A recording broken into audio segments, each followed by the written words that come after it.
So, moving on to today's topic. You probably all saw the postcard, the air quotes, "I'm proud to be a gay son of God." The reason we're bringing this topic up today is because this is becoming very common. What a lot of us see as a conflict, a lot of other people see as just how it is. This is becoming very common. This is also becoming very common. It's just sin. What more is there to say? Both of these have inaccuracies. And so that's the reason for today. What's the purpose?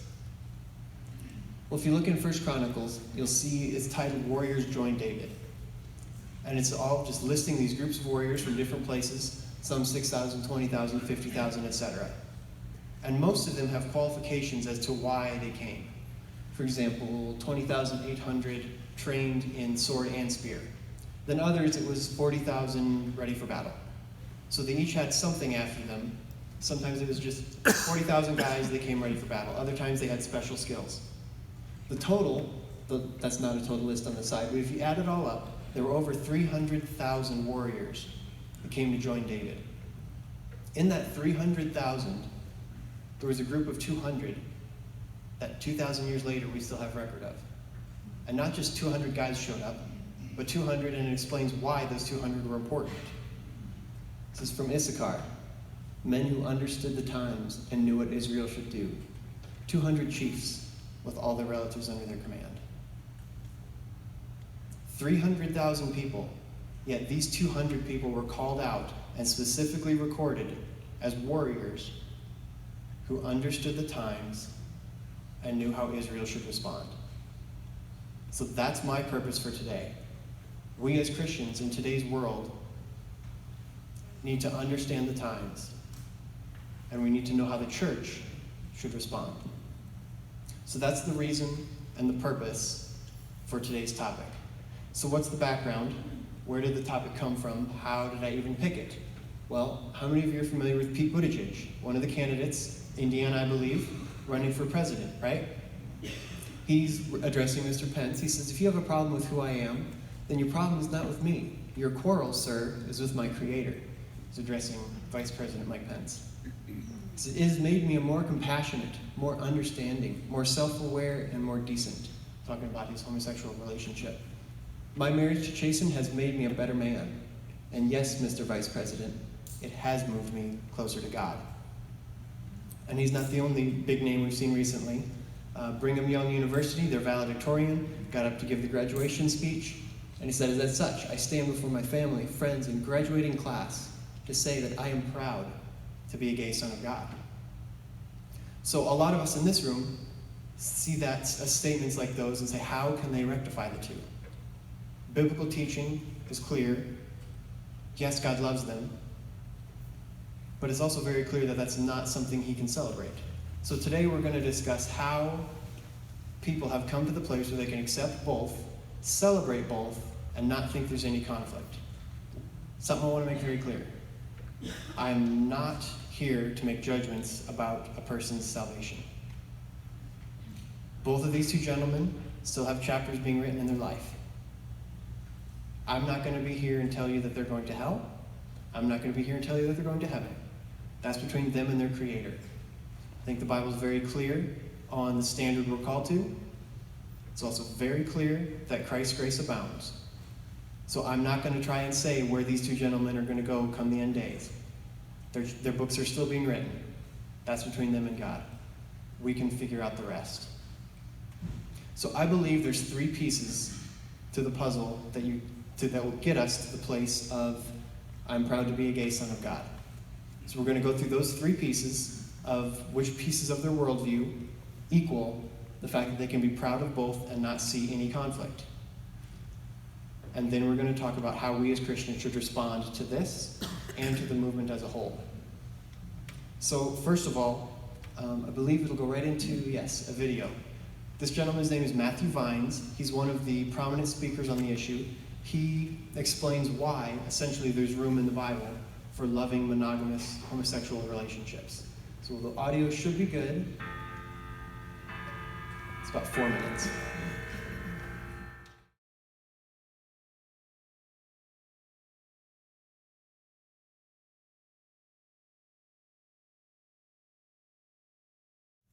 So if you're here and you agree with everything he just said, and you said, yes, it is time for the church to stop opposing this and accept them and their behaviors and celebrate it, then you and I are going to just straight up disagree.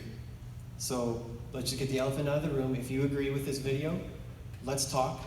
I want to be your brother, but we're going to disagree. So what does he essentially say in this video? I don't think he ever says the words, but what's the overarching concept? That there's room in the Bible for homosexual, loving, monogamous relationships. Yes, there's negative talk, but it's mostly talking about pedophilia, gluttony, excess, etc. He's saying there's room. He has another hour-long video where he's sitting with a member of Catholic clergy and goes into deeper all of these discussions, and afterwards, he's a very reasonable guy. You have the feeling of, okay, I think I still disagree with you, but I understand where you're coming from, let's talk. Which is the place we need to be at, right? Every single person, we should be able to get to the point where we're calm enough and respectable enough that we can say, okay, let's talk. It's interesting. In his longer video, he says, when you're talking with Christians, he goes, watch out, most of them have only seen the conflict paradigm. What he means by that is most Christians have only seen the Jack Phillips type situations, where the people are having their, you're trying to sue the pants off Jack because he's trying to be a Christian. They've never seen their neighbor and sat down and talked with them, which I think is fair. We have to separate the attorneys that are trying to sue the pants off Jack and Baronell and your neighbors and brothers and cousins and friends who are just walking through life. So we need to make sure and make that distinction. And yes, we can have a reasonable discussion. If you want more, go look up his hour-long video, just Matthew Vines, God and the Gay Christian. If you want the Stand to Reason response to this video and the longer one, look up A Reformation the Church Doesn't Need by Stand to Reason. Alan Schleman goes through each point. I believe does a very good job at refuting this. But I'm not going to change minds today if you're in either camp. So I'm just going to say, look up that video, look up the Stand to Reason piece. But I'll just get the elephant out of the room. If you agree with him, we're going to disagree, but let's talk. So that's the first piece. There's room in the Bible. He kind of grazed the scripture enough that if you introduce this concept that he says is never talked about, loving monogamous relationships, there's room. So if you get to the point where you tell Matthew, okay, you're right, let's talk. He says, great, let's move on to the next piece, which will move on to number 2, the source of truth. Where does truth come from? Anybody? Word of God. Comes from God. Where does culture think truth comes from? Ourselves. So we started with Revelation, and that's where all of us are still at. Truth comes from God. He reveals it to us. It's external. It's not within us. Truth exists out there. We can find it. It's discoverable. That's where Christians are.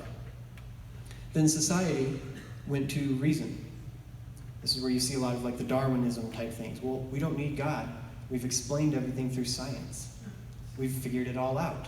We can decide where right and wrong comes from because we're smart enough.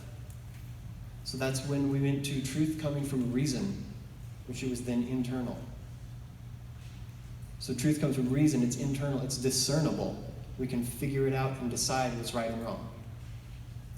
Then as of recent, where does truth come from? However you feel. And it's not just as simple as your feelings. That kind of cheapens it. We're talking about your beliefs, your convictions, which you could say are ultimately just feelings. Okay, sure. But in today's world, truth comes from whatever your beliefs are. Again, they're internal, they're emotional. So we as a whole society, we went from truth that was discoverable to truth that was discernible to truth that was emotional. So what's next? I'm going to tell you later. I'm going to unpack it all first, and then you'll see. But I want to point something out here. When atheists and Christians both agree that truth was, through revelation, discoverable, we had common ground, right? So then when the atheist said, nope, we've figured it all out, truth is now through reason, and it's discernible. The Christian was saying it's discoverable, and logical, because it can make sense in my mind, and I believe it. We had all three. The atheist said, no, get rid of the discernible. I can figure it out and I can believe it. We still had common ground, right? We'd say, okay, you disagree that there's an outside, but we can both use our minds. Let's reason together. We can use our hearts. Let's join beliefs and figure this out. We could find common ground. Okay, you think we can figure it out? I think we can figure it out. So then society went down to, nope, we're just going off of beliefs. The Christian, again, had, it comes from God. I can know that it's true. I can figure it out. It makes logical sense, and I believe it. They're just over here, no, I believe it. But we still had common ground. You believe this, I believe that. We could come on common ground. The fourth one, which Josh McDowell estimates culture will be there in about 3 or 4 years. The LGBT movement, I would say, is already there. We've lost that common ground. But I will unpack this before I give you the answer, and you'll get number 2 and 3 all at once at the end. So let's move on to number 3, which is also related to how we find truth. So if you see there, if you live the truth, it will work. If it works, it's the truth. It sounds like it's just semantics. If you ask Josh McDowell, he says this is the biggest thing we need to realize about today's culture. It's a completely different shift on how you find truth. It looks like you've just flipped a couple of words, but look what's happening. We would say, if you live the truth, what you know from God, it will work, right?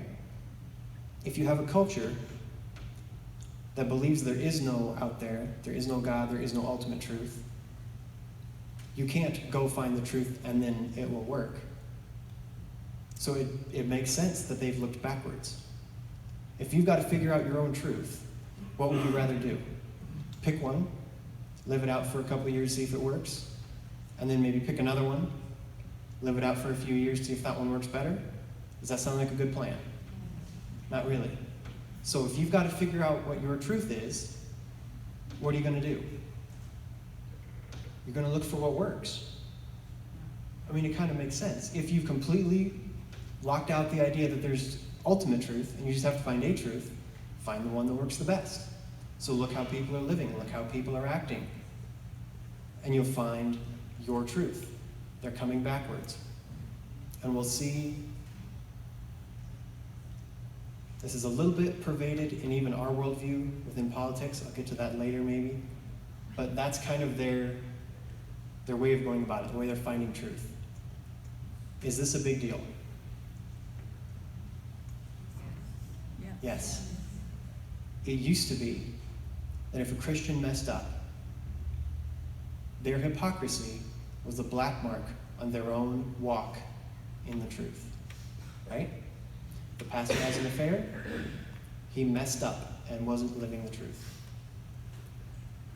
Since there is no capital T truth, today hypocrisy is a black mark on the belief itself.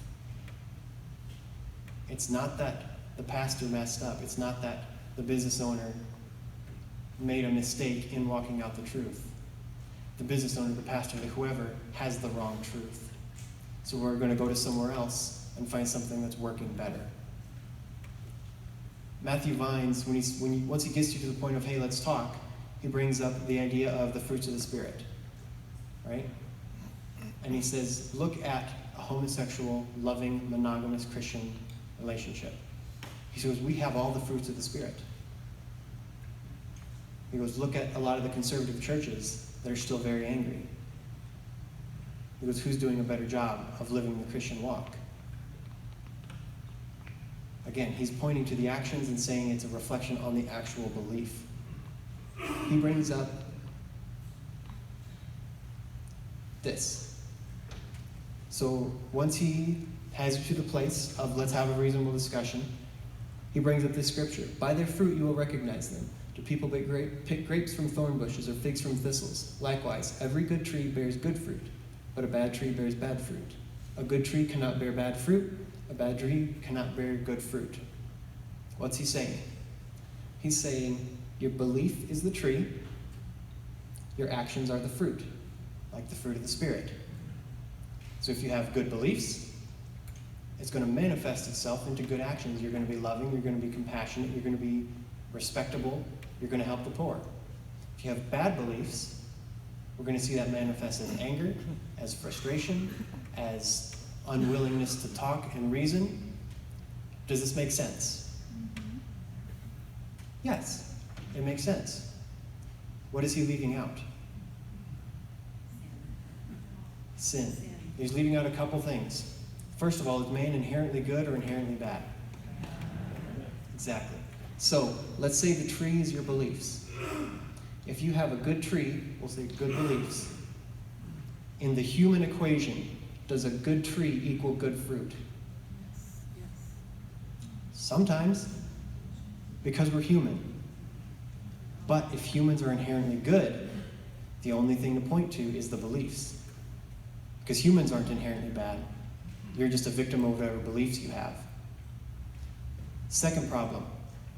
What are the trees representing in the scripture? The trees are the prophet. He says you will recognize a false prophet by the fruit. What's the fruit? The fruit is the teaching. Matthew Vines says the trees are the teaching, the fruits are the action. What he was actually saying is a good prophet will have good teaching. Beware of false prophets, for they will bring false teaching. Which is kind of ironic. But you see now how our actions don't just potentially inhibit us from sharing the gospel. Our actions, we'll get into this in a little bit, can potentially, in the eyes of culture, completely negate our beliefs. But we'll get onto that in a minute. So, if your truth passes through a person who's inherently good and manifests itself in your actions, what can you look at to find truth? Lowercase t truth, your own truth. What are they looking to? You ready? They're watching our actions. So what does that mean? It means truth is behavioral. So, this idea that the right beliefs will make right actions, you'll see that in that first quote I brought up from Pete Buttigieg. It has made me a more compassionate, more understanding, more self-aware, and more decent. My marriage to Chasen has made me a better man. And yes, Mr. Vice President, has brought me closer to God. You see the equation there? He's saying this marriage, this belief that it's great, has made me a better person. Therefore, because the actions are good, we can point back to my truth and say it is also good. And we can point to the conservative Christians that are mad and assume that their beliefs are tainted. So here, Matthew Vines, he's actually pretty clear about this. He says if you look to the progressive, affirming churches, he goes, oftentimes they're more loving, they're more accepting, they're more gracious. He goes, you look to the more conservative, traditional churches, oftentimes they're harsher. Oftentimes they're less accepting. Oftentimes they're angrier. Is that a somewhat accurate assessment? Sometimes it is. Does that bug you? The fact that this is somewhat accurate in today's culture does not tell culture that we mess up sometimes. This fact right here is telling culture, we're not saying this, it's what they're hearing. Our beliefs are wrong. It says, look at the affirming churches, they're more loving. Look at the more conservative churches, they're angrier. Who has the better beliefs? Again, the Bible says that these are the prophets. Watch for their teaching. He says these are your beliefs. Because man is inherently good, you can make a mathematical equation that good beliefs will equal good behavior. Because remember, culture believes that people are inherently good. We're not prone to mess up. So that brings us to action. Truth was discoverable, discernible, emotional, now it's behavioral. Christians have always said, I believe truth is out there. God gives it to us, we can find it. It makes logical sense to me. I can figure this out. It makes emotional sense to me. I can believe this, I can latch onto this, and I can walk it out. Christians have all four when you start with ultimate truth. But if you have a culture who has now just accepted the bottom one, it used to be, when they had reason, it's this is right because I've figured out that it's right. The second one, this is right because I believe it's right. I'm convicted that this is right. If truth is behavioral, they're essentially saying, this is right because it's what I do. If we've gotten to a point where we're saying, this is right because it's what I do, does sin exist in the mind of our culture? No. We've now completely lost the common ground, which is where you see words like tolerance. For quite a while, we thought tolerance meant just be nice to each other. The whole time they were saying tolerance, what they actually meant was equality of ideas. If you have equality of ideas, one idea cannot trump another. Every person can do their own thing. If you have true equality of ideas, everyone can have their own behavioral truth. Because every idea is equal. We can have a few laws to make sure we don't murder each other. But this is where the culture has come. It's right because this is what I do. Which you see in the LGBT community a lot. Partly because all of those struggles that are brought up in all of those letters of the alphabet soup, as some people like to call it, are deeply, deeply personal.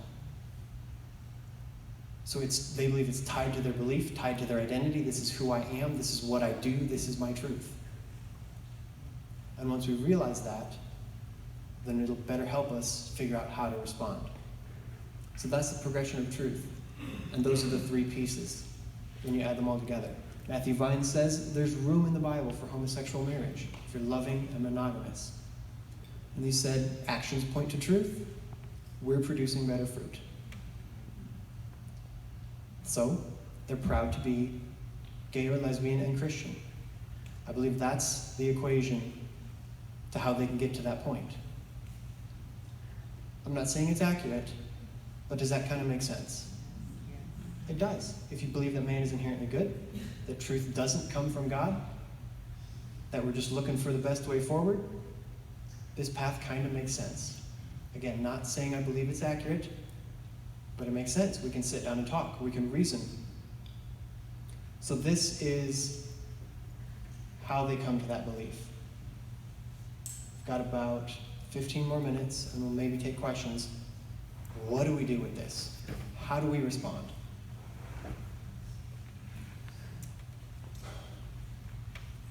Christopher Yuan, who's one of the leading experts on this topic right now, previously was in the homosexual lifestyle, has been redeemed by Christ. He's got an amazing story. He'll tell you that when he was living that lifestyle and didn't have a whole lot of engagement with Christians, he says, I literally thought they believed we got a hotter spot in hell. Maybe no one told him that, but that was his actual impression of the church. I had a friend who I've been talking with for a long time. Most of my friends are really involved in politics. And he had this group that he hung out with on a fairly regular basis. Very conservative, most of them Christians. And they were very, tell it like it is. We're just going to sit down. We're not going to mince words. We're just going to be blunt. Sometimes we may have to vent with each other. We're just going to tell it like it is and tell the truth. That's how he saw this group. After he found out that someone deeply, deeply close to him identified with the gay community, he said the next time I went back to that group, nothing changed about the group. But the next time I went back to them, they looked like these crusty, angry Republicans that had no idea what they were talking about. This friend's belief in what's right and wrong didn't change. The people that he was meeting with didn't change. What changed was he had someone now close to him that pricked his heart. So I want to ask you, everyone here, take a minute, take a tally of how many people in the LGBT community you're acquainted with and how many you're close friends with. I'm serious. Take a tally in your head of both categories. Let's take a minute. Count.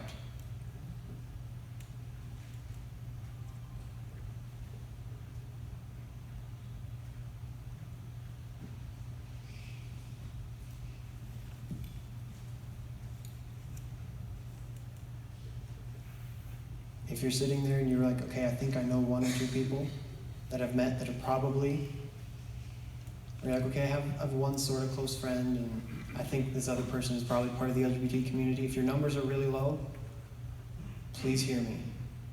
Be very, very careful.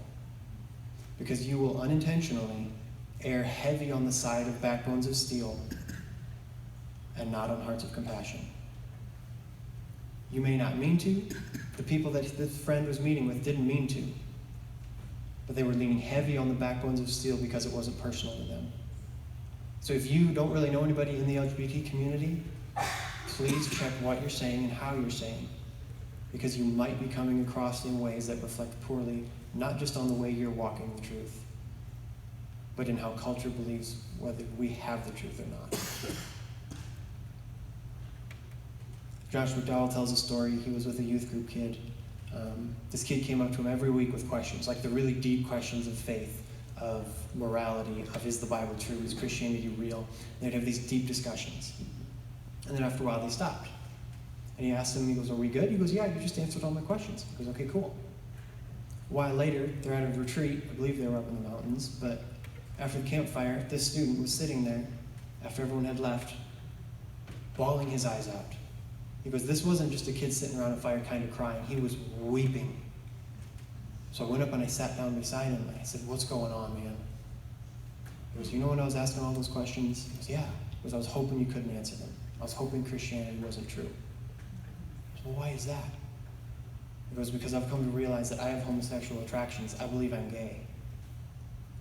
I can't go on living because this is a living hell. And I can't die because I think I'll go to hell. What does that person need? He needs Jesus. He needs Jesus, and he needs our love. Now, when I say that we need to treat the LGBT community with love, what automatically went through half of your minds? Tolerance, the way the world wants it. I could easily, from this platform now, go into, we need to stop fighting the agenda, we need to affirm every action, and we need to stop talking about whether or not it's sin. I'm not going to say that. We have to balance backbones of steel with the truth, with hearts of compassion. But these people need our love. I just gave it away. Dang it. If we don't change the way we present truth, we will become irrelevant. And the reason that was going to be so good. You didn't see it? Okay. Who usually says this? You hush. Who usually says this? The new youth pastor in flip-flops that just wants to change the church to make it look good to the outside world, to attract people and water down the truth, right? It's usually who you hear this from. But as you already saw, it's from a 79-year-old, well-respected man who has some of the best wisdom on these topics. So don't take this from a 23-year-old kid. Take it from someone who has a lot more wisdom than me. We can stand on the truth, which is what I'm going to end with today later, but we have to change the way, in certain ways, we talk about the truth. We need to have compassion and love. Does it bug you that the other side feels they have a monopoly on what love means? Yeah. Have we given up the word love? Have we? I don't know. Some of us are erring too hard on the stand for the truth. Others are erring too much on the just love them and don't talk about it. We need to show people that we can be firm and loving. If you want to know how to strike that balance, talk to a Christian parent who has a child going through this. They're going to share with you a whole lot of story and maybe some advice. We hear a lot of people, once they get to know Christians, like, man, I kind of thought they hated me. Maybe we never said that, but they got the impression. David Kinnaman said, our outsiders say that our hostility towards gays, not just opposition to homosexual politics and behaviors, but disdain for gay individuals has become virtually synonymous with the Christian faith. Does that bug you? That should break us.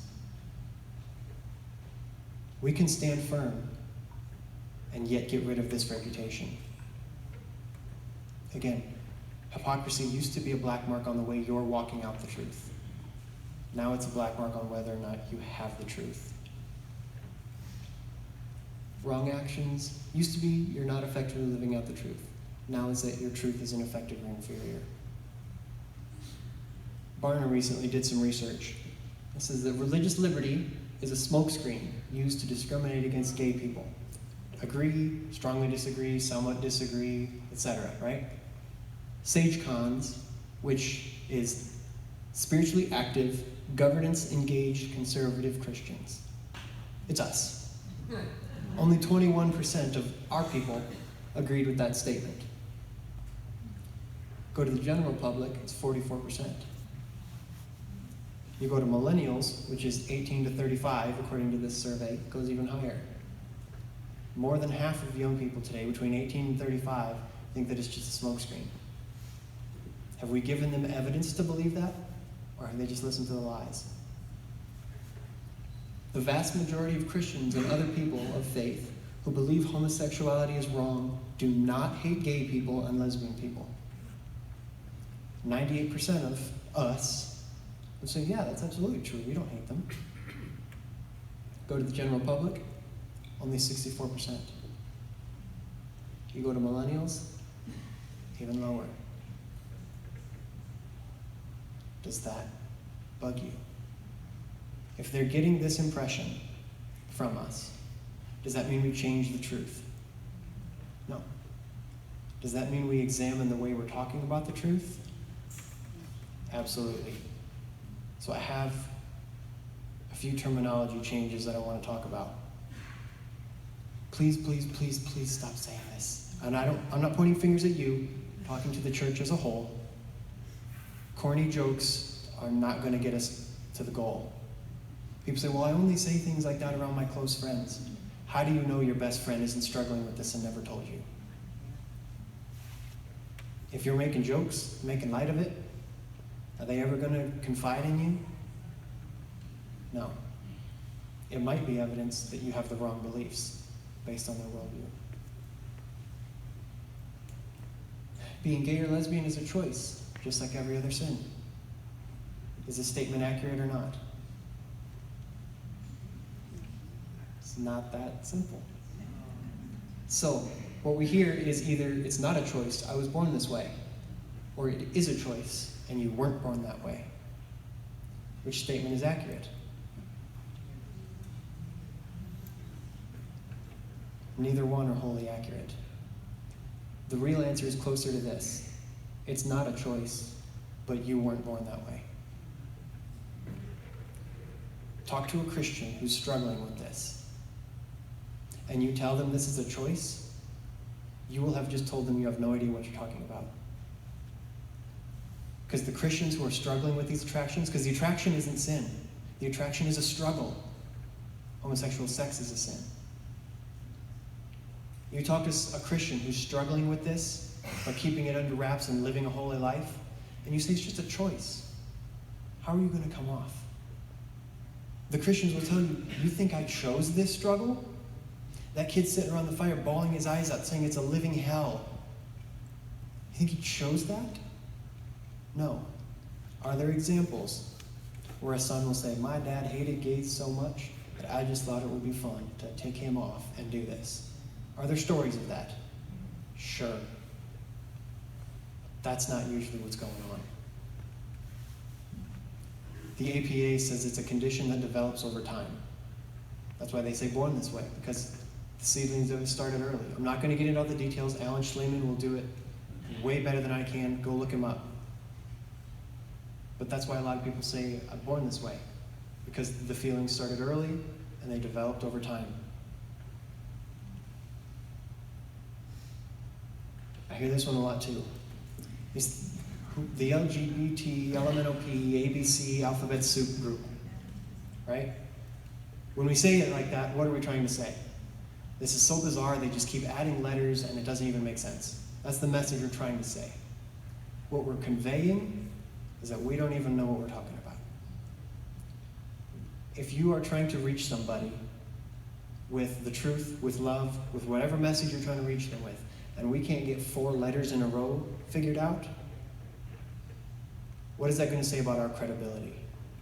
If we're telling people, hey, you should listen to what I have to say, and I'm going to start with the fact that I can't remember those 4 letters, are they going to want to listen to the next facts that come? Probably not. Now, am I saying we can never mess up? No. I'm saying we can't make fun of the fact that they keep adding letters. Again, going back to the making jokes, it doesn't help with our messaging. And the last one, love the sinner, hate the sin. We say this a lot, don't we? What do we mean? Love the person, confront them with the truth, and talk to them, right? If a person believes that their attractions are a part of their identity, and you say that you hate that aspect of their identity, did they hear those first 3 words? No, they didn't. And again, in today's culture, if truth is behavioral, if my behaviors are a direct manifestation of my beliefs, and you say you hate their behaviors, you're essentially telling them I hate your behaviors and your belief system. If you say I hate your behaviors and I hate your beliefs, are you going to have any sort of platform to talk to that person? No. So this is a well-meaning phrase. When almost every single Christian says this, they mean well. They mean, I want to love you, but let's talk. That's not what the world hears anymore. So what are we going to end on? We need to proclaim the gospel. Because what's the point? Christopher E. Wan says, the Bible doesn't tell us, God didn't tell us, be heterosexual as I am heterosexual. And ask Josh McDowell, he'll say, the Bible doesn't say be straight as I am straight. It says be holy as I am holy. We reach people with the love of Christ. And if we reach people with the love of Christ in a compassionate, loving, firm way, whose job is it to convict them of certain aspects of their life? Whose job is it to convict all of us of any aspect of our life? It's God's job to convict of sin. Can we stand on the truth? If someone says, hey, what do you think about this? Absolutely. You can, in a loving way, say, you know what, I really don't agree with that. I believe God has a better plan for your life. Again, talk to a parent who has a kid going through this. Many of them have figured out the right way to say, you know I disagree with this. You know we love you, and that God has a better plan for your life. Preaching the gospel is the point. Prepare for pushback. You guys are already aware of this. As we said earlier, many of us are only familiar with the conflict paradigm. The idea that this is all a fight. Again, with the attorneys, yes, it's all a fight. With the activists, with the group of people that are doing a twerk parade to the White House, yes, it's a fight. With your neighbors and your friends and your relatives, it's not a fight. It's a walk through life that we can do together and figure things out. Really quick. If you do the right thing, will you make enemies? Yes. If you're making enemies, does that mean you're doing the right thing? No. I think we've oftentimes done something, seen that we made people mad, and said, well, I made enemies, so I must be doing the right thing. We've done that same reversal that culture has, sometimes. Again, I'm not pointing fingers at anybody individually. I'm talking general to the church as a whole. But again, if you do the right thing, sometimes you're going to make enemies. Now, today I've been pretty clear that we need to be very loving, very compassionate, very understanding, walk beside these people, walk arm in arm, right? As we figure out life together. Does that apply to the Jack and the Bear and Elle situation after the lawsuits are filed? Not necessarily. If you're going to go after a grandma who said, I will sell you any flowers, I just can't help you celebrate, and you're going to sue her corporately and you're going to sue her personally, and you're going to try to take away everything she has because she's living out her beliefs, lawyer up, bud, we're going to court. I am not saying today, we're a policy council. We deal in laws, policies. I'm not saying that because something sounds mean, therefore it's the wrong law or policy. There's a place to stand firm. There's a place to present the truth. There's a place to tell people, God has a better plan for your life. I know you don't want to hear that, but it's truth. Hearts of compassion, backbones of steel. And we are right at 1 o'clock. So I'm just quick pray, and if you have questions, you can talk to me. Otherwise, we've got all the displays at the back, and then SD Pi and CFL as well. But let's pray.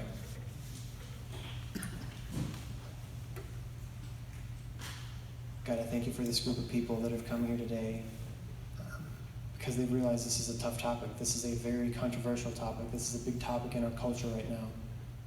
And it's something that we as your people are trying to figure out how to do it right.